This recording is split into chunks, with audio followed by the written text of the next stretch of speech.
Hello viewers, welcome to our channel உங்கள் ஒருவன். இன்றைக்கி நம்ம சேனலில் இறால் குழம்பு, ப்ரான் குழம்பு எப்படி செய்கிறது அப்படின்ற ரெசிபி தான் பார்க்க போகிறோம். வாங்க வீடியோக்குள்ளே போகலாம். ஃபஸ்ட் ஒரு பவுலில் இறாலை நல்லா க்ளீனாக வாஷ் பண்ணி வச்சுக்கோங்க. அதுக்கப்புறம் இன்னொரு பிளேட்டில் 4 பீஸ் ஆனியன், 4 பீஸ் டொமேட்டோ, ஒரு 7-8 பூண்டு விழுதுகள், 2 பச்சை மிளகாய், கொஞ்சம் கொத்தமல்லி, கருவேப்பிலை எடுத்து தனியாக ஒரு பிளேட்டில் வச்சுக்கோங்க. அது கூட இன்னொரு பிளேட்டில் ஒரு முருங்காவை சின்ன சின்ன பீசஸாக கட் பண்ணிக்கோங்க. ஒரு 7-8 பீஸ் கத்திரிக்காய் இந்த மாதிரி ஷேப்பில் கட் பண்ணுங்கள். அப்போ தான் கத்திரிக்காய் குழம்புல போட்டாலும் உடையாமல் இருக்கும். ஒரு 2 உருளைக்கிழங்கு சின்ன சின்ன பீசஸாக கட் பண்ணிக்கோங்க.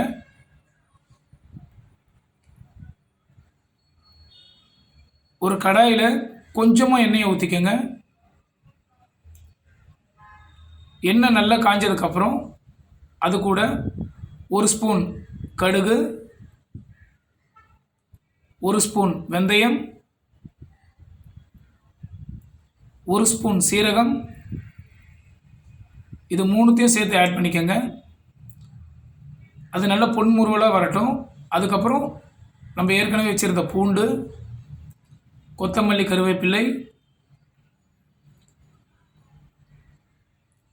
ஆனியன் அதில் ஆட் பண்ணி நல்லா ப்ரௌனிஷாக வர அளவுக்கு கொஞ்சம் நல்லா வதக்கி விடுங்க. அது நல்லா வதங்கினதுக்கப்புறம் அதில் தக்காளி ஆட் பண்ணிக்கோங்க.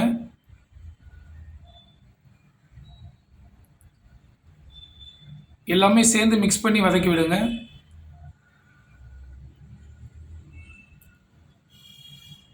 அது கூட கத்திரிக்காவை ஆட் பண்ணிக்கோங்க.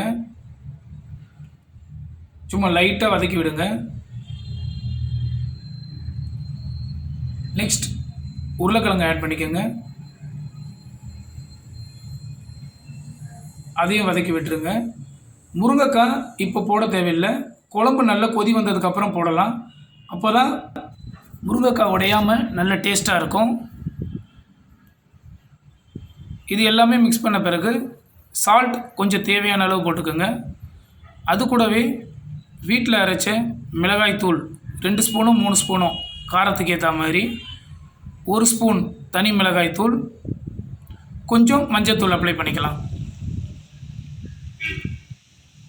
லாஸ்ட்டாக நம்ம ஏற்கனவே ஒரு தக்காளி அளவு புளியை தனியாக ஊற வச்சுக்கோங்க. அதை அதில் போட்டு நல்லா தண்ணியை மிக்ஸ் பண்ணுங்கள். புளி தண்ணி பற்றலைன்னா 1 கிளாஸ் தண்ணி கொஞ்சம் ஆட் பண்ணிக்கலாம். இப்போ குழம்பு நல்லா கொதி வந்திருக்கு. இப்போது நம்ம ஏற்கனவே வச்சுருந்த முருங்காவை அதில் போட்டுருங்க.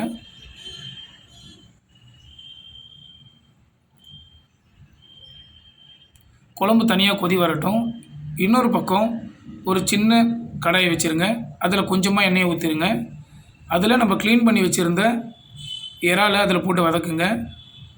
ஏன்னா எண்ணெயில் இறாலை வதக்கி போட்டால் டேஸ்ட்டு நல்லாயிருக்கும், மணமான வாசனையாக இருக்கும். நம்ம மீன் குழம்புல மீன் அப்படியே போடலாம் கழுவி. பட் இறால் குழம்பு செய்யும் போது இறாலை தனியாக ஒரு எண்ணெயில் வதக்கி போட்டால் டேஸ்ட்டு நல்லாயிருக்கும், இறாவும் உடையாமல் இருக்கும், குழம்பு ருசி நல்லா வரும். இப்போது அந்த இறாலை அந்த குழம்புல போட்டுக்கோங்க. ஒரு 5 மினிட்ஸ் வெயிட் பண்ணுங்கள். ஒரு கொதி வந்ததுக்கப்புறம் பாருங்கள், கொஞ்சம் கொத்தமல்லி, கருவேப்பிலை போட்டுருங்க.